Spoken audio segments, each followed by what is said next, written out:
What's going on, YouTube? Welcome back to World Sports Culture TV.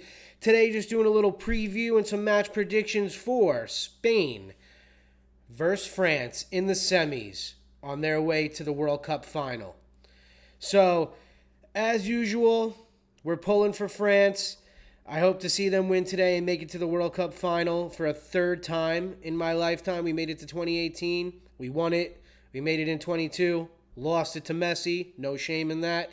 And now this year in 26. This France team and supporting the French national team via my French heritage has been special for me in this lifetime. They are just so good. Power ranked number one in the world.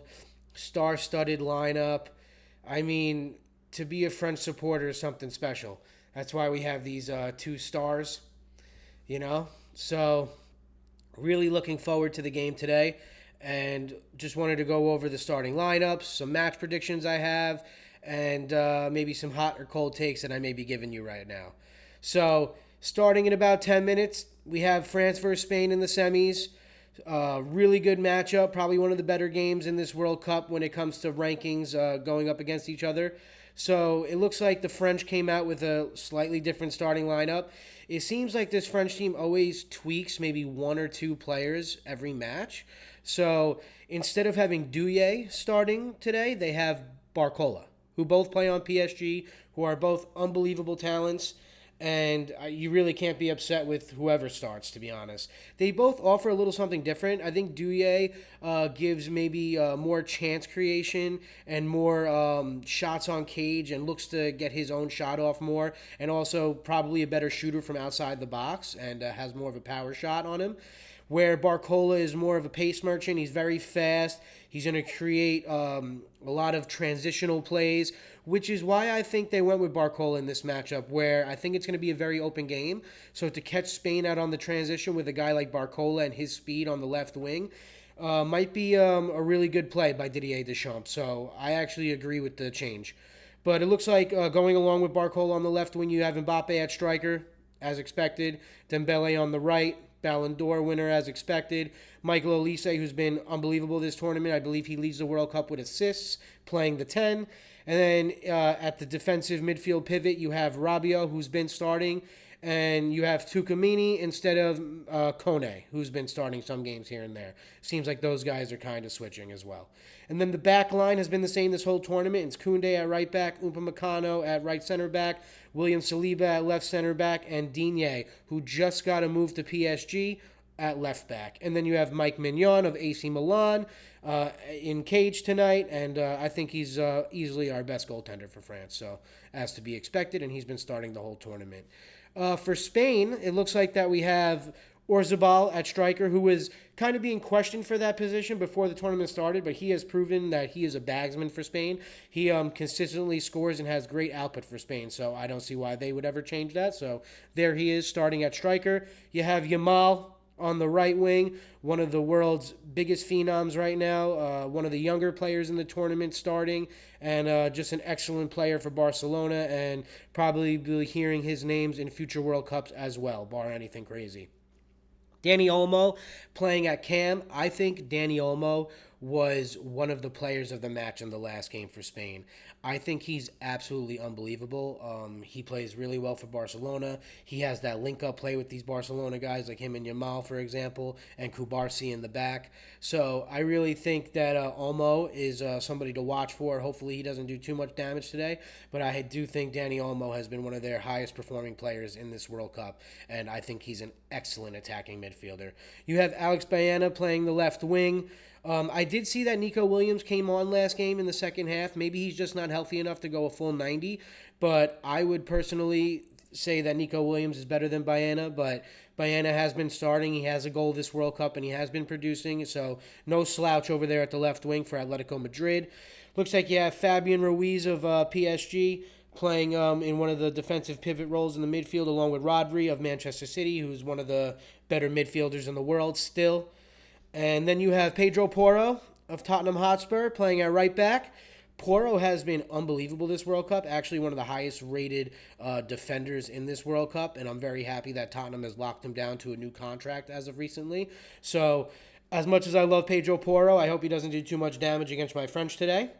You have Pau Kubarsi in the back, who's one of the world's youngest, brightest talents at center back. He's unbelievable playing for Barcelona, like I said, linking up with Olmo and Yamal. Then you have Laporte playing left center back, and you have Cucurella, who just got his move to Real Madrid, playing left back. And in net, you have Simon, who's been wonderful this World Cup. Spain's defense in general has been absolutely unreal this World Cup. I believe they've only given up one goal so far, so I think that's something to look for. Let's see if they can possibly neutralize this unbelievable French attack who's been scoring goals for fun in this World Cup. So I actually think that we're going to get a really good game right now. I'm seeing a very wide open game. I think both these teams like to play with high possession numbers and playing the other team's defensive third and really look to put the pressure on them and score goals via Spain's way, usually tiki-taka passing. They really basically want to pass the ball into the back of the net, where France kind of looks to have more line-breaking passes, more through balls to these attacking players like Mbappe and Dembele and Olise. So it's going to be an interesting watch. Like I said, I see a wide open game. I see goals in this game. I don't see it being too cagey. Maybe a 2-1, 3-1 type game. Couldn't be more excited for this upcoming matchup. Really ready for a high-level game where both teams are going to have really explosive moments, and let's hope for a really entertaining match. As far as match predictions for me, I'm going to predict that France will score the first goal of the game. I want to say maybe not Mbappe, maybe Dembele first goal. Maybe something where Olise finds him right out there on their right wing, maybe with a through ball or with a pass right to his feet, where Dembele hits a curling shot to the far post. Let's say that for goal one. I want to say halftime will go in up 1-0. Then second half will come out and Spain will really start to try to really go hard for their goal to try to tie up the game and not lose the tie. So I want to say Spain gets the second goal, ties it up at 1-1. And then I'm going to call France taking it in the later stages of the game. Maybe they score the next goal in the 75th minute or 80th minute, right around there. And then I see Spain opening up a little bit more after we score that second goal, where France will maybe hit them on a counterattack and score a third goal. My prediction for the game is going to be 3-1 France in regulation, and really looking forward to it. I think these are two of the better teams in the tournament. Winner of this game could very well be the winner of the entire tournament. So hope everybody's enjoying the World Cup. Hope everybody's getting ready for this wonderful game between some of the brightest stars in the game. You got Yamal, you got Mbappe, you got Olise and Dembele obviously going in this game, who are PSG, Bayern Munich. You have Dani Olmo of Barcelona. You have Orzabal of, I believe he's Real Sociedad still, and unbelievable player. Baena of Atletico Madrid, Fabian Ruiz of PSG, Champions League winner, Rodri from Manchester City. So you have players playing at the best teams all over Europe in this match. Some of the world's greatest talent going on in this game. And hopefully we get a great match, an entertaining game. And above all, let's just see wonderful, beautiful football. I think that's the most important thing. Let's spread this game all over the world, all over the States here. People are falling in love with it.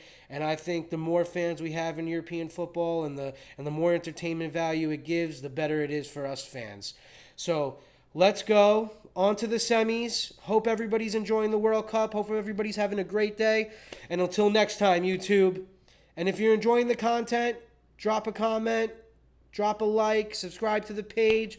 I'm trying to grow it. I'm trying to become an advocate fan for world sports. You know, anything from football to baseball to European football, hockey, UFC, you name it. I'm here for it. So, till next time, guys. Have a great day.